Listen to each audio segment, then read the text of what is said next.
Hello everyone, great to be back with you in what is a very busy tennis news week, hence the reason why this time around we're Tennis Thursday instead of Tennis Tuesday, and I wish I had my graphic for you guys. If you joined us last week, you know we had an unfortunate Coke Zero accident, and I have not gotten back to my arts and crafts, but again, hopefully next week. I'm shooting for that next time around.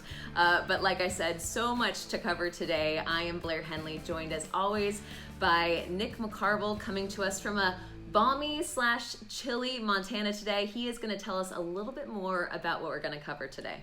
Yeah, Blair, it's our first ever Tennis Tuesday without our famous graphics, but I feel like that fits, right? Because it's Tennis Thursday this week, so we don't want to be lying to you guys, our fans. It is pretty chilly in Montana today, but the tennis news has been quite hot. We're going to be talking about all things US Open, a big announcement from Governor Cuomo there in the last 36 hours. And then the USTA confirming indeed that the US Open will happen. It'll be like nothing we've ever seen before, Blair, but we're going to break some of that down for you guys. We also in this episode had the chance to be joined by former USTA president. She's worn so many different hats in the sport, Katrina Adams. She's going to talk to us a little bit about her US Open perspective, as well as how she's been so outspoken poignantly about the Black Lives Matter movement, writing a really moving essay for ITFtennis.com, and she was also recently on the Racket podcast. Before we chat to Kat, we also check in with Jenny Drummond, who is one of our colleagues, Blair. She is commentating, she's working, which is we're a little bit jealous of, but we're also happy for her and the team there in the south of France at the Ultimate Tennis Showdown at the Patrick Mouratoglou Academy. We're going to talk about UTS, you and I, Blair, and then we're also going to get a little bit of a behind-the-scenes feel and look from Jenny, and we've got a few other exciting things up our tennis proverbial sleeves this week on Tennis Thursday. Should we just officially change the name? Is that what's happening here? I'm okay with it. Let's make sure we don't want to muddy the waters on the branding. So Tennis Thursday it is, and Nick, as we always do, I like to start off by just seeing how you're doing. How are things? I know you've been very busy with a lot of different projects. Yeah, it's been great. I've been really busy on Pride Month stuff, which has been really awesome. I've been doing a series with Outsports on their Instagram account for LGBTennis. We'll talk a little bit about that later in the episode, Blair, but that's been really invigorating for me just because as I've done in the last couple of years, I've had in-person events. I haven't had the chance to do that the last few months on tour, obviously. And then otherwise busy with writing projects. I've been working on something with Wimbledon that I'm excited for people to see in the next couple of weeks. Yeah, that's been really fun. And otherwise, as you can see, I'm literally wearing a turtleneck today because I think it's about 45 degrees, rainy in Montana, so a lot of indoor time. And I did realize on Tuesday night that I hadn't actually left the house all day, so I took the trash out to make sure I actually got outside. I'm very proud of you, Nick. Nicely done. And I, by the way, am not in a turtleneck. It's like 97 degrees today Really? In Texas. It is blazing. We keep our house pretty warm, and I'll be honest, if you guys have watched anyone who's done anything on camera over the past few months, they probably all have some sort of lighting. Nick, we need to get you your ring light. I thankfully do have a ring light to help me out a little bit in the light. Are you dying? I'm like sweating. It is warm here. I'm decked out in my Fila because I actually just finished up interviewing Lindsay Davenport live for the Hall of Fame. So, I mean, I could have talked to her for hours. I ended up actually having to cut a lot of her questions or a lot of questions I had for her just because we just got so in depth on a lot of the topics that we got to talk about her career. We talked about Venus Williams. I didn't realize she played her 27 times in their career. Yeah. And also mind-blowing, we're filming this on Wednesday.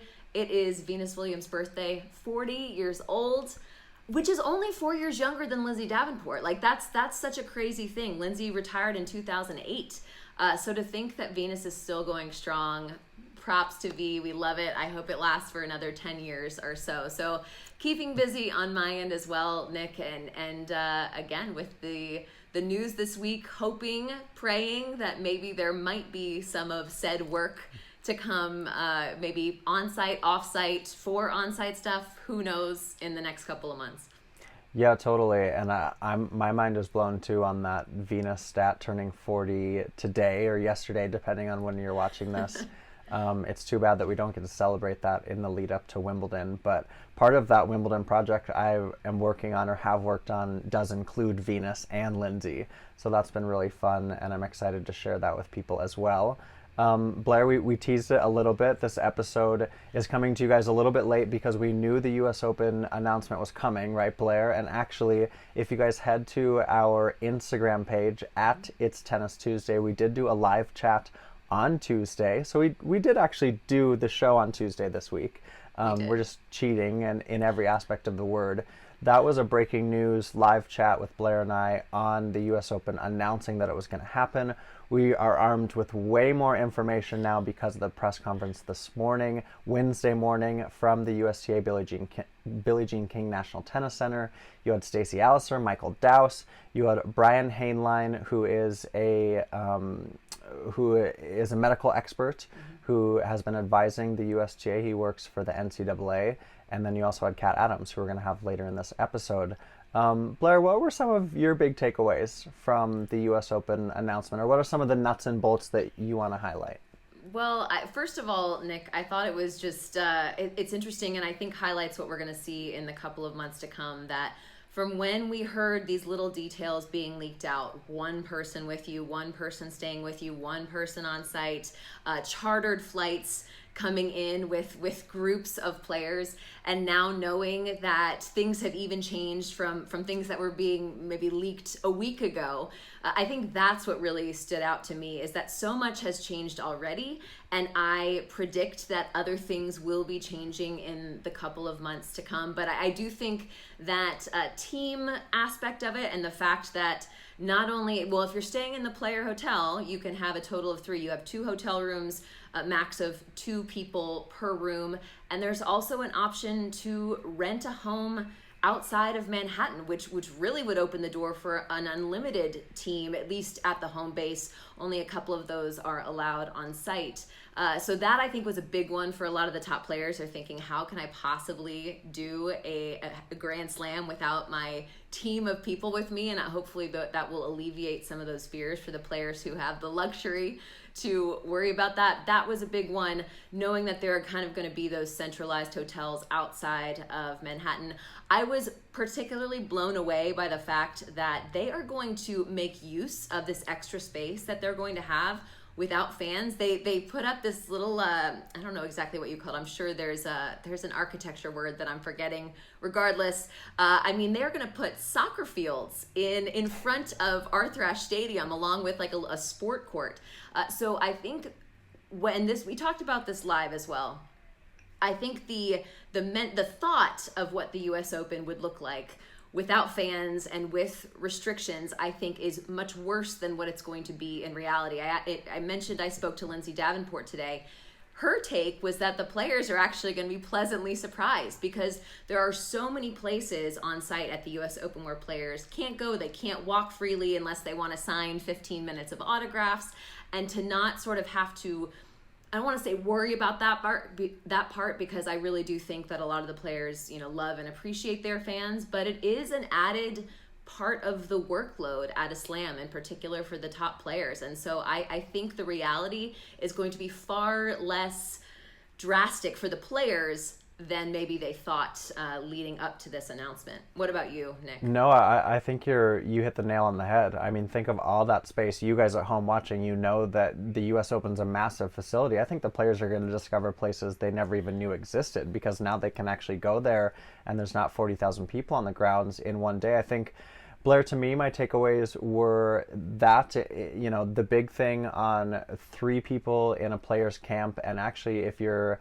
a player that's willing and wanting to rent a house, say on Long Island, they've got a realtor that's going to work with the USTA to make that happen. And you're going to have to obviously practice safe social distancing within your house.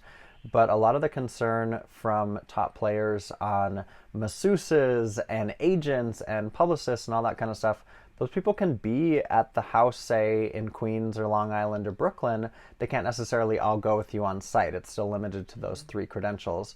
I think it was really interesting hearing from Brian Hainline, I think I'm saying his name right there, the medical expert that was a part of the press conference, on the testing that they're going to be doing, the enforcement of transportation, the hotels that they have. As you mentioned on our live, they've got the TWA hotel near JFK, which is literally massive for the USTA, but massive in terms of its space and how social distance players can be there.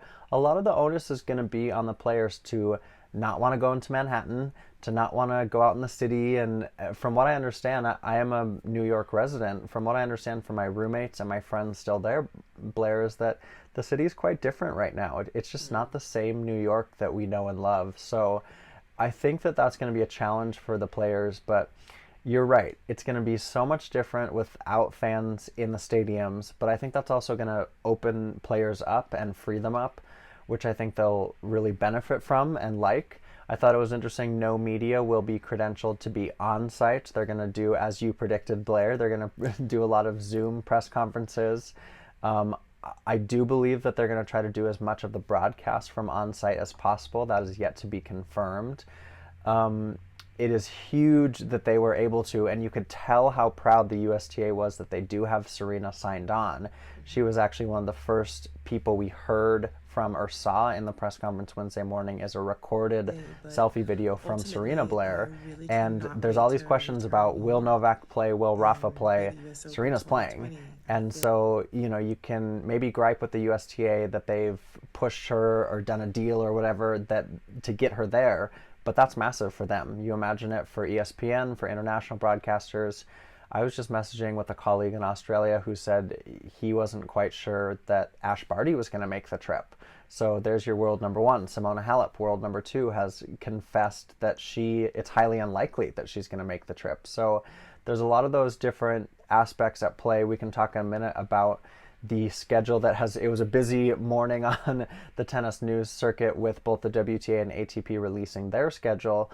But I think when you look at the US Open in particular, there's a lot that can change in, say, the next 10 weeks, right? We're 9-10 weeks out, but we will have Cincinnati at the US Open site before. We've got limited draws at the US Open, so you've got no mixed doubles, you've got no qualifying for the singles, a smaller doubles draw. But the USTA did say that they are setting aside $6.6 million for those players that won't be there for the tours to allot. And otherwise, it really is, Blair, I think, going to be a tournament like we've never seen before. I love that they, in an influencer economy, Nick, got the tennis influencer as part of the press conference from New York. I mean, if Serena says she's going, I feel like that means a whole lot. And my big question is, will the bedazzled catsuit will there be a black version maybe for maybe night matches at the US Open? I'm just very excited about the fashion. She teased the white version for Wimbledon. One can only hope that we're going to get something fabulous for the US Open. I hope so. I thought that white number was fantastic. I thought that was really cool. Yeah, I think otherwise, if we go from the US Open, Blair, we can obviously keep talking about it throughout this episode, but both the WTA and the ATP did release their schedules for later this year, and the WTA is going to kick off in early August in Palermo. The men are going to be mid-August in Washington, D.C. As I mentioned, Blair, both tours will go to New York for Cincinnati, which is strange to say. No US Open qualifying, but then the tours do go straight from the US Open to Madrid, then Rome, and then Roland Garros has essentially been pushed back, quote unquote, by 1 week, and it'll start September 27th, 28th in Paris. Yeah, it's interesting, Nick, with sort of the development now of the fall clay swing, I guess we can call it that. Why not? I feel like things are changing by the day. But to be honest, in my opinion, actually gives more incentive to the players who are maybe on the fence about coming to the US Open. I feel like now that it's not just Roland Garros following the US Open, there are multiple lead-up events to Roland Garros. So for those players who are thinking, I'd rather maybe skip that, stay in Europe, train on clay, and be ready for Roland Garros. Like, to me, there's actually more incentive now because you potentially have those couple of tournaments in the lead up. We also heard from both tours that they're really shooting to have their year-end championships, and we know how important that is economically for the tours. So I certainly hope that that's the case and that can happen. And in the meantime, we have events happening in the lead up to the August 3rd start for the WTA and a little bit later for the ATP. We had the Adria Tour, which Dominic Thiem was the champion. Filip Krajinovic played very well as well, and I always enjoy watching him. He has a really interesting story. And then UTS was also a whole lot of fun to watch, Nick. We saw the introduction of a whole lot of new rules. Not sure I can keep them all straight, but still lots going on sort of in the lead up to the official start. Yeah, totally. I mean, Adria Tour, you know, say what you want about it. I think personally I felt like the social distancing was non-existent. I know people were then defending Novak and defending Serbia and its handling of COVID-19. It was great to see the tennis being played, maybe not the way that the event was run, from my very humble opinion. But then you've got an event like UTS, the Ultimate Tennis Showdown, at the Mouratoglou Academy, and you've got a player like Dominic Thiem who's going from Belgrade to Nice, or the Nice area, for that, so that'll be interesting. UTS is, Jenny Drummond is going to join us in a second. She's going to try to explain some of the rules. My mind is still blown. There's like, you can do power plays, and a winner can be worth 3 points, and you can take your opponent's serve. It's a little confusing. I will say, though, as far as a product goes, when you look at a TV product, they're doing headset interviews with Jenny P. Dodgers and the commentators that are there. You can talk to your coach on your headset. There's no fans there, but there is, the camps are there, so there's a little bit of atmosphere, and the guys have been super into it. So it's interesting to see, you know, I think with the Adria Tour and Dimitrov and Djokovic and Thiem and all the players that were there, and then also at the UTS, these players are itching to get out there. Yes. One quick note on that, Nick, before we hear what Jenny has to say. I was told, and I watched bits and pieces of UTS, but I was told actually that there was fan noise on the broadcast. Did you hear that? Because that's a big question, is what's going to be done in terms of the US Open, and once things are being broadcast normally, what are they going to do about that? Yeah, there has been fan noise on the broadcast, and that was the big question that you and I had about the US Open. Will they do it? No one asked that. I should have asked that today on the press conference. Nick, we would have gotten to see your face on the Zoom presser, which we're gonna be able to check in with a lot of people's home bases. I think throughout the U.S. Open, a lot of tennis journalists are gonna have to clean up a corner to be presentable on the Zoom call. But no, props to Patrick Mouratoglou. I mean, creative. We've talked about creativity this whole time. That is the one word, I think, to describe this, and Jenny's going to tell us more. Yeah, let's go ahead and hear from... I was going to digress and talk about all the Zoom faces that we're seeing of our colleagues in the tennis media sphere, but we'll skip that. Here is Jenny Drummond. She's coming to us from UTS. She is a commentator, a presenter, and she's actually herself a former player. She's had a WTA ranking in the past, and she is on site in Nice. Let's go ahead and hear from Jenny. Hi Nick and Blair, thank you so much for having me on Contributors Corner on Tennis Tuesday. I'm Jenny Drummond and currently one of the commentators on Ultimate Tennis Showdown out here at the Patrick Mouratoglou Academy, the beautiful French Riviera. I mean, take a look behind me. It's really not a bad place to be for the next 5 weeks or so. Well, especially when there's no tennis going on at the moment, Ultimate Tennis Showdown is a really exciting brand new format. It's intense, it's super exciting, and honestly you never know what's coming next. So to give you a little bit of an insight into actually what goes on in the format, we have 4 quarters. It's a bit like basketball. They're timed for 10 minutes each, and each player can use 2 UTS cards, which is a bit of a twist. So some are -1 serve, or you can steal your opponent's serve, or a winner counts for 3. So we've seen so many quarters and matches change. And if you're at 2 quarters apiece, then we play sudden death, which is pretty much match point every single point. We saw the match of the weekend last night with Stefanos Tsitsipas, and he was taking on Richard Gasquet. That went down to sudden death. It was so incredibly tight. Definitely check that one out because it was fantastic. But someone who was in incredible form was Matteo Berrettini, the world number 8. Honestly, he looked like he'd not had 2 months off at all. He looked like he'd been playing matches the entire of lockdown. He is top of the league at the moment. It is a league format. And someone else who was really, really impressive was Alexei Poprin, actually. His nickname is the Sniper because of his massive serve.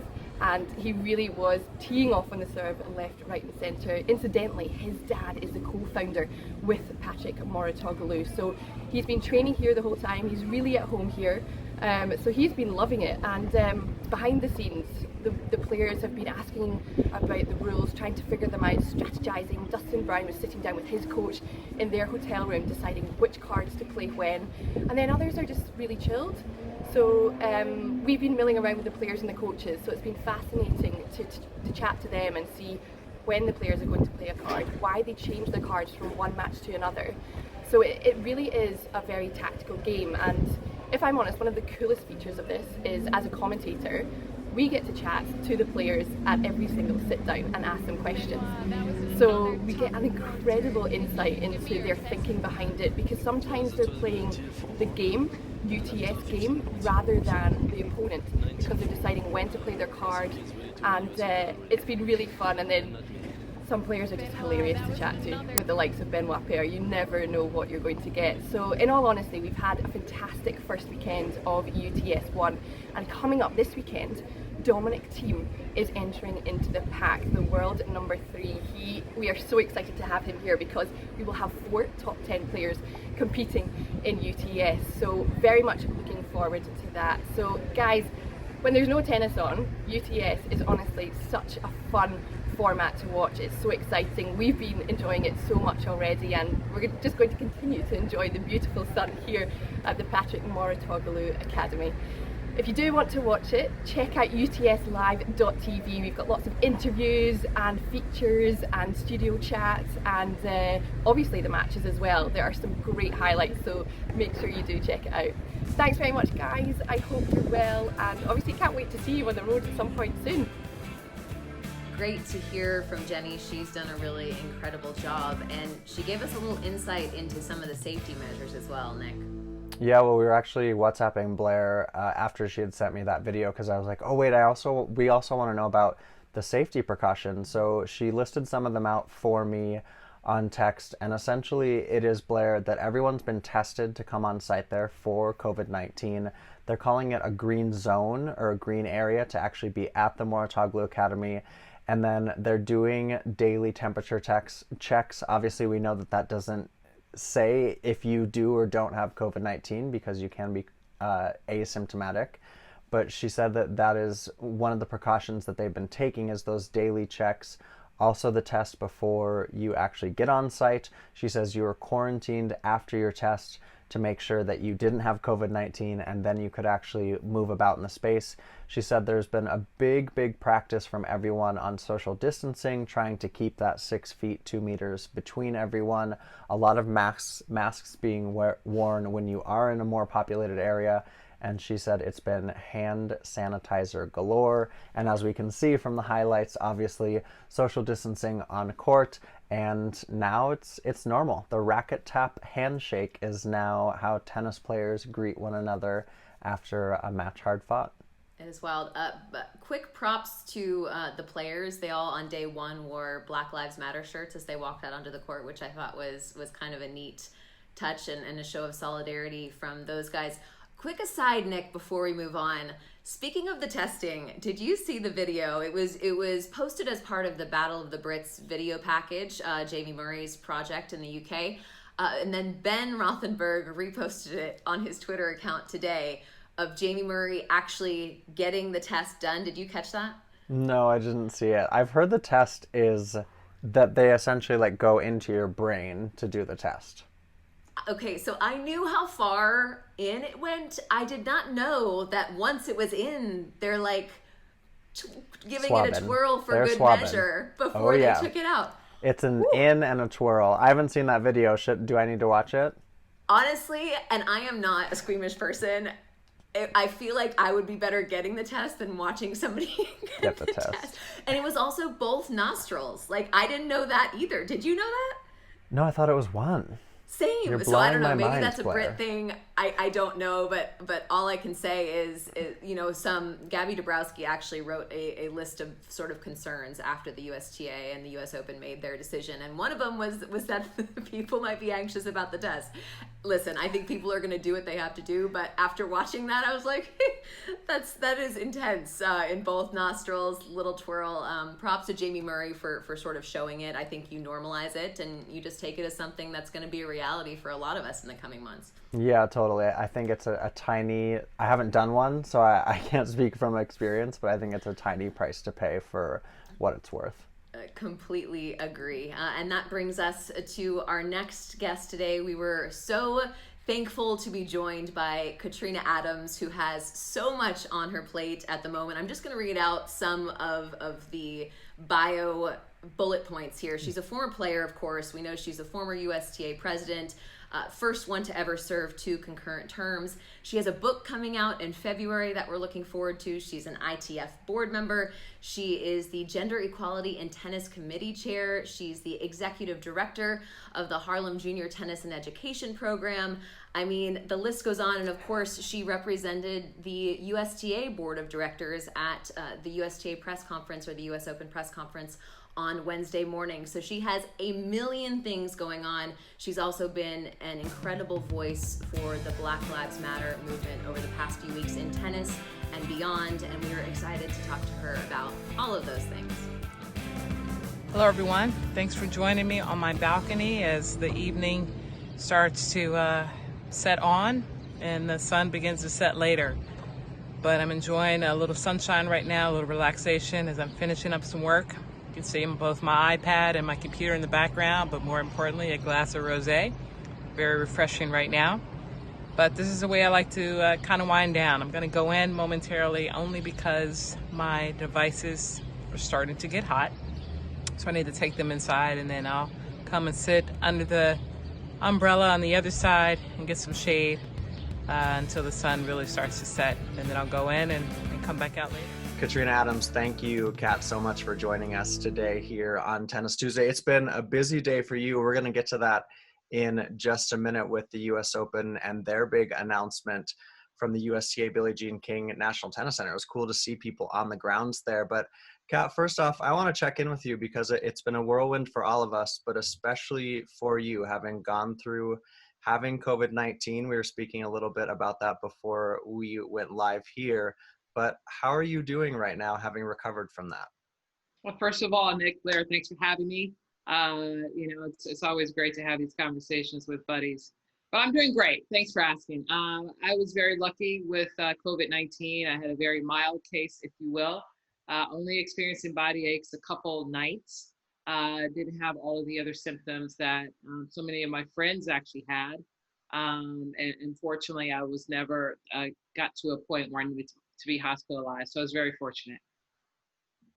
Kat, tell us a little bit about what you were taking in today. You were out at the USTA Billie Jean King National Tennis Center, the major announcement from the USTA in the last 24 hours, really, with Governor Cuomo giving the USTA the green light to have the US Open this year. Obviously, it'll be a tournament like we've never seen before, but what are you kind of gathering from being the past USTA president and seeing all of the work that has gone into trying to make this US Open happen? Well, definitely. This will be a year like no other when it comes to the 2020 US Open. We will have an Open this year on our scheduled dates, thanks to Governor Cuomo giving the go-ahead. But Stacey Allister, who's our newly named tournament director, has been working ferociously for the last couple of months, last month in particular, trying to figure out how we could if we got the approval.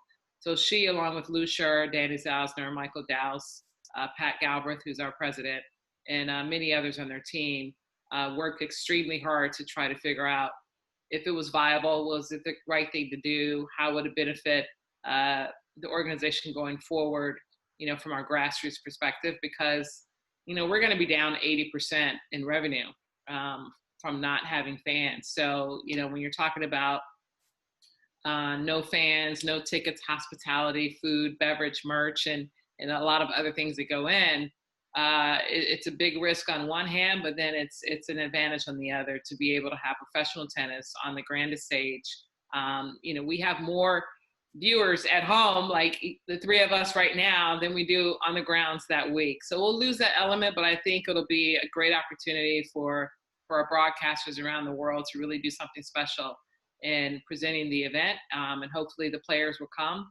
But they've created this bubble, if you will, for the players and their plus one or two when they arrive, to make sure that they have the best safety measures in place for their health, so that that's not a concern of theirs. And if something happens, there are a lot of protocols that are in place. So I'm excited to see it. I'll be calling it from the booth, but I'm interested to see what that atmosphere will actually feel like with no fans after the points. We know we're quiet during the points, some oohs and ahs depending, but I think it'll be great. Katrina, US Open news, obviously a big thing in the tennis world, but kind of small beans in terms of what's going on in the bigger picture and what's going on in the United States.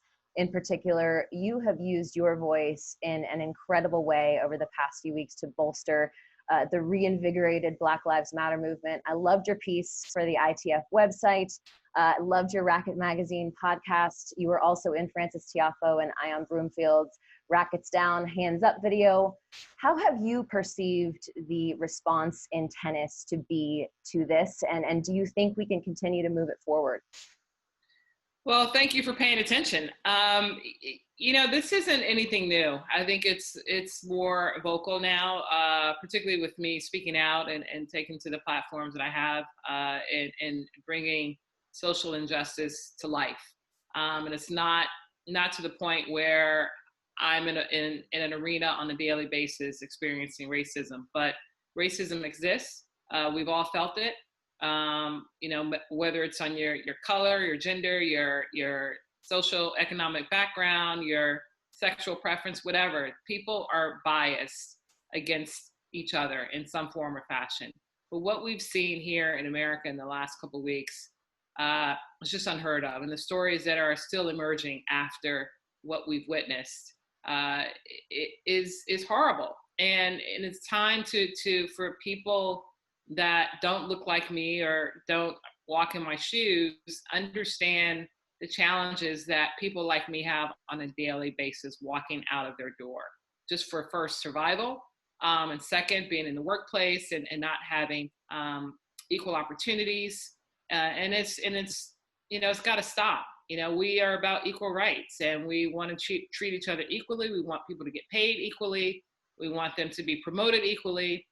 But we don't even have enough people in the leadership positions in business, period. This isn't even about tennis. This is just about American business, that we don't have enough seniors in leadership positions so that others can aspire to be like them or to have a voice that's recognizable, to be able to speak upon certain issues that are out there. Because if it's not in your world, you may say, well, it doesn't affect me, so I don't really care. And that shouldn't be right, because I have to be in your world. I live in your world. Everything I do is in the world that doesn't look like me. So for those that don't look like me to not care about being in my world or understanding our world is shameful. In this small world of tennis, you really are involved in so many different and incredible ways. The ITF board, the Gender Equality in Tennis Committee Chair, the Executive Director of the Harlem Junior Tennis and Education Program. In those roles, what are you hoping to see? Are there any actions that you are hoping to put in place where people can start making and taking those steps forward? Well, I'll start with my NJTL program, the Harlem Junior Tennis and Education Program, as you mentioned. We focus on serving kids in the inner city of New York City, mainly the community of Harlem. And most of these kids are diverse or African-American or Black and brown children. And so our goal has always been to provide the sport of tennis as a vehicle for them to earn a college scholarship. Learn some great life skills, learn how to be a champion in life, not just a champion on the court. And so we have tennis education and wellness, trying to make sure that we build the child holistically and not just the athlete. And so that they can use those skills to get into the best high school or the best college possible, even though they may not be a highly competitive player.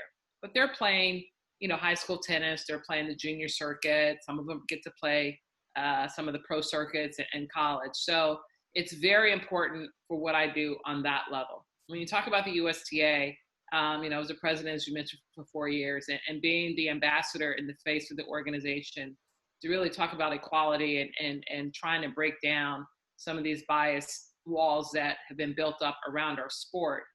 We are a sport for everyone. We are inclusive of everyone. And I continue to preach that because we are. And I think we're a sport that's in every community. Everyone has an opportunity to pick up a racket, go to the park, and play. We're not saying that you have to be competitive, but have fun, right? Sports are supposed to be fun. So that's where that lies on the USTA level. And then on the ITF level, I'm spreading that same love and positivity on a global basis. But within that role, as I chair the Gender Equality in Tennis Committee, we're really focusing on trying to get more women in leadership positions in the sport of tennis globally, not just here in the US. We've succeeded and we still have a long way to go here in America, but globally, the numbers are so small. We only have 21% female coaches worldwide. Think about that. 2 out of every 10 coaches are women worldwide. So we have to get those numbers up so that our young girls want to play maybe more, but we want to get them in on national association committees, on the board, be CEOs of their tennis companies, et cetera, because we have to have diversity of thought. And if you don't have that, then we're not able to truly be inclusive and speak about all the things that are important. If we only have the men that are telling us what we as women need. Scarily enough, it's my turn to ask a question. So I'm gonna come on, bring it on.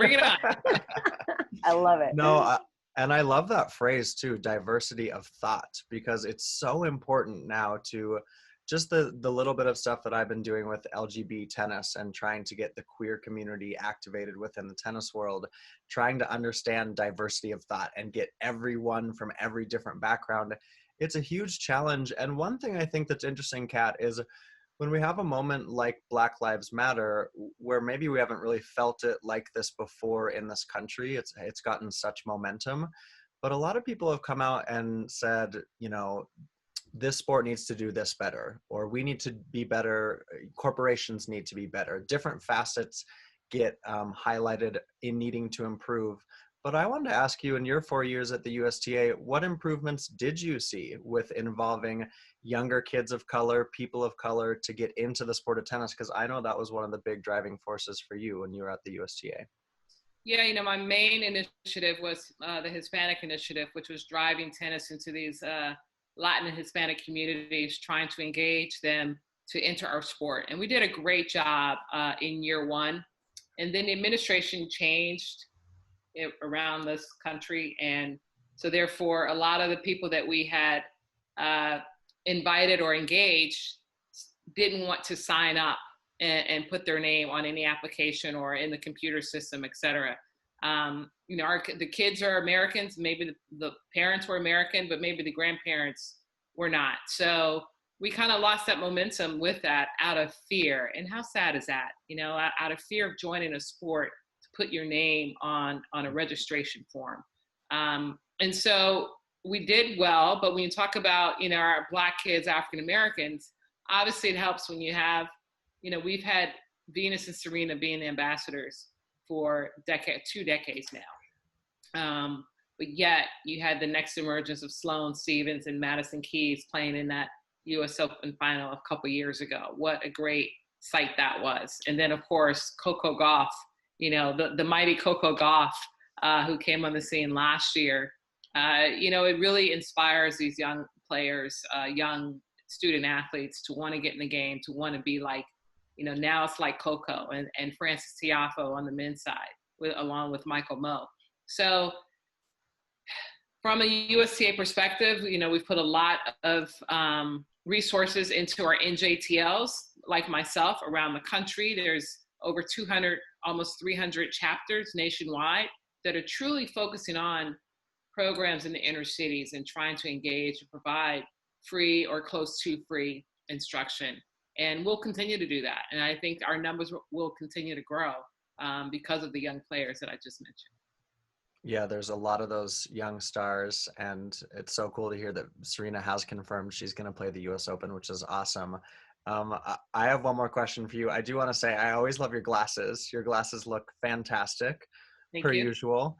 What I want to close, and then Blair will wrap us up here, is, you know, I'm just curious if you can put your player hat on for a second, and if you were a player who was headed to the US Open later this year, what would your concerns be, or what would the things that you would want to make sure? I know that you've had so many different hats in the sport, so if you think back to being a player, what are the things that you're anticipating and seeing a lot of the players be concerned about, and then hopefully will go right for the US Open? Yeah, you know, the beauty about my position is that I get to wear a bunch of different hats, and I try to think differently from every point. But you know, of course, the first question is, you know, for as far as the pandemic, are there still new cases that are going on? How do we know that we can't catch it in New York when New York was the epicenter for so long? It's now moved to other parts of this country. But, you know, the things that are in place as far as getting the players to New York, putting them in one hotel, 2 hotels that are secure, and making sure there's no outside forces that are coming in or going out. The transportation is to and from that hotel. You know, the players are adults. They're going to have to be responsible to not think they're going to go into New York City and hang out and then come back, because it's not fair to themselves, their entourage, you know, and their fellow mates. So I think everyone is kind of scared and want to make sure that they stay in those environments. I think the other thing is that it's going to be different just not playing with fans. But we play practice matches all the time. Let's put it further. When we started playing on the pro tour, we didn't have any fans. So there's none on the pro circuit, very few on the challenger circuit. And if you were the first match of the day, you were lucky to have your coach out there watching you, right? So it won't be so bad for a lot of the players, particularly on the outside courts. But Arthur Ashe Stadium is vast. And, you know, I was sitting on the court today looking up. And I've hit on that court with nobody in the stands. And it's just a very different feel. And but I think, as I mentioned earlier, with Stacey Allister and Dr. Hainline and the medical team, they've crossed their T's and dotted their I's, and they will continue to do that up until the day the players arrive. And I think it's going to be a very different feel for the players, but I actually think they will enjoy it, because they're going to be able to spread out. They're not going to be it won't be the hustle and bustle around the grounds trying to get through crowds and just wanting time to unwind. They'll have plenty of time to unwind. Well, speaking of unwinding, Katrina Adams, do you get a nap now? This has been a long day already for you. That's it. Let me tell you something. About an hour and a half ago, I was sitting there catching up on some emails, and I was like, whoo, my eyes are getting heavy. But no, there's no rest for the weary, right? So I keep going. You know, I love what I do. I love making a difference, and you know, make sure everyone goes and buy my book, Own the Arena. Comes out in February 23rd, 2021. And a lot of these stories will actually be in there. Fantastic. Well, we so appreciate you, fatigue and all, joining us today. You have really done so much for the sport that we know, love, and work in. We appreciate that. And we sure hope to see you in person sooner rather than later. Absolutely. Thank you so much for having me. Thank you. Bye. All right, huge props to Kat Adams. She mentioned her book there at the end, and I just have to say thanks from my perspective, I think from a lot of people's perspective, that she is using her voice in the way that she is in this Black Lives Matter moment for the movement, for good. I think it's fantastic. So Kat, thanks for your time. I also was jealous of that glass of wine that she was having on her deck before we started the interview. Next up, Blair, I want to do some shameless self-promotion, which is the fact that we've been doing the LGBTennis series that we've done the last couple years at the Slams.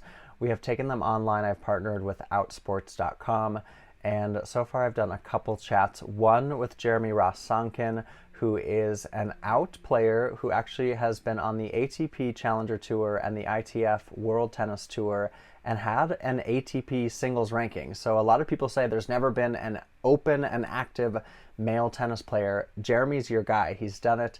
He's so well-spoken, Blair. I had a wonderful chat with him last week. I also had the chance to speak with Alison van Uitvank and Gret Minnen, the Belgian players who are girlfriends and who have both found great success on court on the WTA. Let's hear a little bit from Jeremy because he hasn't necessarily had the platform before, and this was a delight, Blair. It was really fun for me to do, and here's a little bit of Jeremy Ross Sonkin. They want to be how out they want to be, how much they want to share, because they're going to be that person. We saw it with Michael Sam in the NFL years ago. They're going to get that label as the gay tennis player. A gay tennis player. And that's, you hit that on the head completely. And if this was, even 10 years ago, I would say, I don't know if I would be willing or capable of carrying something that honestly is so heavy. And it's amazing what time can do and perspective can do. And another thing I want to attest to, the lower level is, it's a different generation a lot of the time. It's a lot of young up-and-comers. It's a lot of 17, 18, 19-year-old kids so it seems like it gives me hope for that generation having that different perspective. And, I think that is a huge part of the plan. Thanks, Nick, for that. Interesting to hear his perspective. And I'm jealous that you got to talk to Alison van Uitvank because, and I haven't, to be honest, met Gret before. I hope I get a chance to, but Alison is always a fantastic interview. So jealous that you got to see her face as well. And speaking of shameless self-promotion, as we've talked about before on Tennis Tuesday, I am also working on a weekly Hall of Fame live project with the Hall of Fame. And last week we had Jim Courier joining us, and we covered so much. He was so great. I've talked about this before. He has such an incredible ability to sort of tie a bow on an answer really hit all your points and be like, done. What's the next question? Which as an interviewer is really fantastic. Speaking of interviewers, I wanted to ask him about his time as the on-court post-match interviewer at the Australian Open, which is something, if you know Jim Courier, you might have enjoyed his career. Post-tennis, he's worked for just about everyone, but those post-match interviews are what so many fans know and love about Jim at this juncture in his career, and we got to hear a little bit more about that. You have done so much work as a commentator, as an analyst. In fact, it was hard to find a network that you have not worked for at one point or another, but people cannot get enough of your on-court post-match interviews at the Australian Open. And as someone who does a lot of that myself, I have to ask, are you as relaxed as you look out there? No, not even close. I'm stressing the whole time. Aren't you stressing the whole time? Oh, absolutely. You never know what's going to happen. Well, look, you look super relaxed and happy right now, but you have the hard job here. This is an easy seat to be in. So when I'm in your seat and asking the questions, which doesn't happen often, I have a huge amount of strain and stress because, you ask the question the wrong way, you can really get some rough responses from players. So, I'm cognizant about trying to make them comfortable, trying to ask them pertinent questions. And if they're in a good mood and it's been a quick match, then you can ask them questions that are a little bit offbeat. But if it's 7-5 in the third or 7-5 in the fifth match, the fastball is down the middle with match questions always work. Do you have a favorite Australian Open interview or a favorite moment? I think the first year that I did it was 2005 when Marat Safin beat Leighton Hewitt. And he beat Roger Federer, saving match points in the semifinals. And I interviewed him after that match, and he was so flummoxed from the effort and sort of just couldn't believe he'd won that I asked him a question, and he just went blank. And I said, "Do you need a hug?" And so me and the big Russian hugged it out. And then he kind of reset, and then he was back to his normal hilarious self. So those kind of moments you don't prepare for because you expect they're going to answer your question, but you have to be ready to ad-lib and figure out ways to the next spot. And Marat was a perfect foil for that one. That's great. I should have asked him about that. We had him on Hall of Fame Live last week. We talked about that match. We did not get to the hug, though. I'm upset now. It was more memorable for me. Blair, great chat with Jim. I got to watch some of it from the Hall of Fame Facebook account, and you guys should go to do so as well. And honestly, if only we could all be as good as Jim on court in the post-match. Those are life goals for me, at least. We're wrapping up here on Tennis Thursday. But one thing Blair and we wanted to discuss to close the episode is what are some of the things that need to happen, or what are the aspects that we need to kind of keep an eye and a finger on over the next few weeks to be ready for tennis? Because we've had these pop-up events, Adria Tour we've been talking about, there's been the events that have been on Tennis Channel, you've got the UTS obviously that's going on right now, but Blair, I think the big thing for me is to see the USTA continue to be open and update us on. I was impressed with the press conference and the way that they were able to share all the plans they've already made. You've called out Eric Buderak as someone who's worked so hard on that. Stacey Allister's done a great job. Obviously, the whole USTA team. I think open communication is going to be really big, especially with no media on site over the next 10 weeks, because we know that there's going to be different spikes in different parts of the world. We know that COVID-19 isn't going away anytime soon. So I think the tours and the USTA need to do a really solid job, maybe even over the top job on communicating and sharing how exactly tennis is going to work in the world of COVID-19.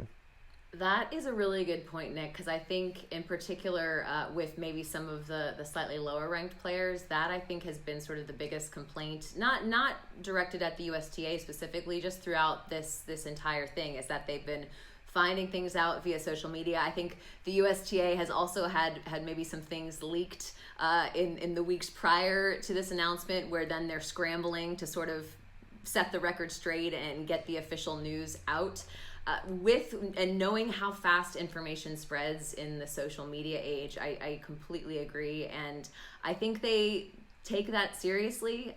Again, there are a lot of things that can go wrong, and I think they're aware of that. I think the players are aware of that, but like I said, and like you said, if we can sort of get the foundation laid and sort of get a very clear plan. I'm trying to remember which player. It may have been Gabby Dabrowski sort of saying that, and again, you'll have to double check. I don't want to credit her if it wasn't her who said it, but the idea that this was maybe floated as a concept versus this is actually what's happening. And so it's getting everything absolutely nailed down. This is not in theory, this is actually in practice. So I am excited about it. I props to the people who've been creative. I do feel bad for the players. In particular, the players who would have been in qualifying, I do really, my heart goes out to them, because I just imagine that it's a really demoralizing feeling.